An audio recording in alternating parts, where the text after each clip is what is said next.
Financial Times, which the viewers of this broadcast should follow up. I'm not a fan of the Financial Times regarding their Russian coverage because they're quite biased, but occasionally they come up with something that is important that cannot be ignored, and today was the day. They had one of their reporters interviewed the people responsible for developing the drones that were used in the attack on these four Russian air bases housing their strategic triad bombers. And it comes out from that the Ukrainians were entirely capable of carrying out this act on their own. Of course, we go back 18 months, and of course, 18 months ago, no doubt, the United States and Britain helped them to decide where to attack, what to attack, and maybe even the mechanics of the attack, not to be an attack from long distances, but from short distances. I have little doubt the British, with their extensive espionage network across Russia, would have been facilitators in helping the Ukrainians to decide how and where they would hide their drones for eventual use, kind of sleeper drones, we can call them. But as regards the attack itself, I don't think that the Brits or the Americans had anything whatever to do with it, because the Ukrainians were capable. And this is an important fact, which is overlooked by, unfortunately, by the whole, virtually the whole of independent media. We all assume that the Ukrainians are helpless fools, that they just throw their lives away by combating the Russians without their own means of producing weapons, and they're entirely dependent on what they get from outside, often which is misaligned with their needs. Nonetheless, the point that came out of this article today is that the Ukrainians are surely ahead of the United States and ahead of Great Britain in drone warfare. And why shouldn't they be? They're doing the battle on the battlefield, not the Americans or the Brits. And they are up against an opponent who had to catch up in drone warfare, but has done, I mean, the Russians. And I'd say they are peers now. They both are the world's leading fighters of drone warfare. Now, why do I say that about the Russians?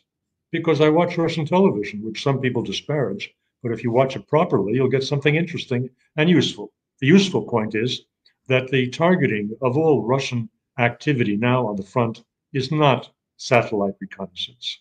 It is reconnaissance drones. You just heard an eye-opening conversation between Judge and International Affairs analyst Gilbert Doctorow, one that challenges many of the assumptions we hear about Ukraine's military capabilities. Judge asked him, was the recent drone attack on Russian air bases coordinated by the U.S. or Britain? Doctorow's answer was nuanced and important. He pointed to a revealing article in the Financial Times, not always reliable on Russia-related topics, as he notes, but this time offering something significant, evidence that Ukraine acted independently in the attack.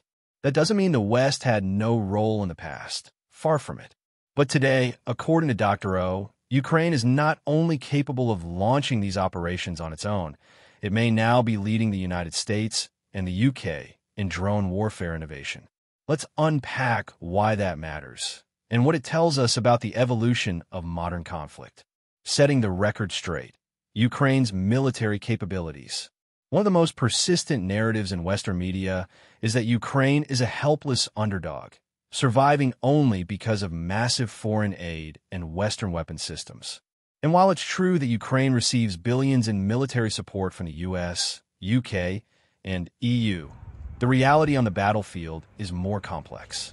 As Doctorow explained, over the last 18 months, Ukraine has developed a sophisticated domestic drone industry, refined its tactics, and built a decentralized network of reconnaissance and strike capabilities. In fact, Ukraine has become so proficient in drone warfare that it's now setting the pace, even outpacing some Western militaries. This isn't speculation. It's backed by reports, battlefield footage, and the growing recognition among defense analysts that Ukraine has pioneered new approaches to drone use in urban combat, logistics, targeting, and counter-battery fire. So how did this happen? Simple. Necessity breeds innovation. Unlike Western armies that fight wars from afar, often relying on satellite imagery, precision-guided munitions, and centralized command structures. Ukrainian forces are embedded in the fight every day. They've had to adapt quickly, and drones became their weapon of choice. Initially, they relied on Western-made drones like the Switchblade and Bayraktar TB2. But soon, they began modifying commercial drones, building their own, and training thousands of operators across the country. Today, Ukraine fields thousands of drones, from small reconnaissance quadcopters to long-range attack platforms, and uses them in ways few other militaries have mastered. From kamikaze drones that destroy tanks to surveillance networks that provide real-time targeting data, Ukraine has turned drone warfare into both art and science. Then and now, Doctorow acknowledges that early in the war, Western allies, particularly the U.S. and U.K., played a major role in shaping Ukraine's drone strategy. British intelligence reportedly helped identify high-value targets, including Russian airbases housing strategic bombers. American satellite data provided crucial battlefield awareness. But as the war progressed, Ukraine took ownership. The Financial Times report suggests that in the most recent attacks, including the ones on Engels and Dyagilevo air bases, Ukraine planned and executed the operation without direct Western assistance. That's a turning point. It means Ukraine is no longer just a recipient of Western military aid. It's becoming a producer, innovator, and exporter of military technology. And that changes the game, from satellites to swarms. What Ukraine has done is not just tactical, it's strategic. Traditionally, modern warfare has revolved around satellite reconnaissance, centralized command, and expensive, high-tech platforms like fighter jets and tanks. But Ukraine has shown that small, cheap, autonomous drones can achieve similar results, often with greater flexibility and less risk. Russian forces, initially caught off guard, have since adapted, developing their own drone units, jamming systems, and counter-drone tactics. Now, both sides operate at a level of drone sophistication that rivals or exceeds what Western militaries have achieved in decades of development. And this shift has broader implications. For NATO countries now rethinking their force structures, for defense contractors racing to catch up, and for global powers looking to dominate future battlefields. Ukraine is the testing ground for tomorrow's wars. So who benefits? The rise of Ukraine as a drone warfare pioneer also carries geopolitical weight. First, it weakens the narrative that Ukraine cannot survive without Western intervention. That may have been true in the early days of the war, but not anymore. Second, it challenges the dominance of traditional military powers. If a smaller nation with limited resources can develop cutting-edge capabilities through improvisation and necessity, what does that say about the future of global power dynamics? Third, it raises questions about the future of arms control. As drone technology becomes more accessible, more lethal, and harder to track, it could destabilize existing treaties and open the door to new forms of conflict. What does this mean for the U.S. and U.K.? Back in Washington and London, the implications are clear. Both nations are investing heavily in drone programs, but they're playing catch-up.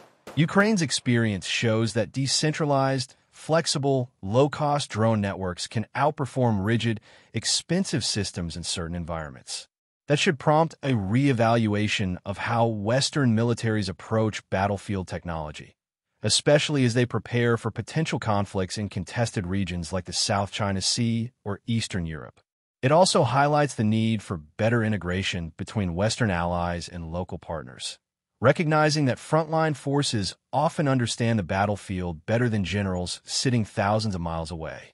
In conclusion, the drone attacks on Russian airbases weren't just another round of wartime sabotage. They were a watershed moment.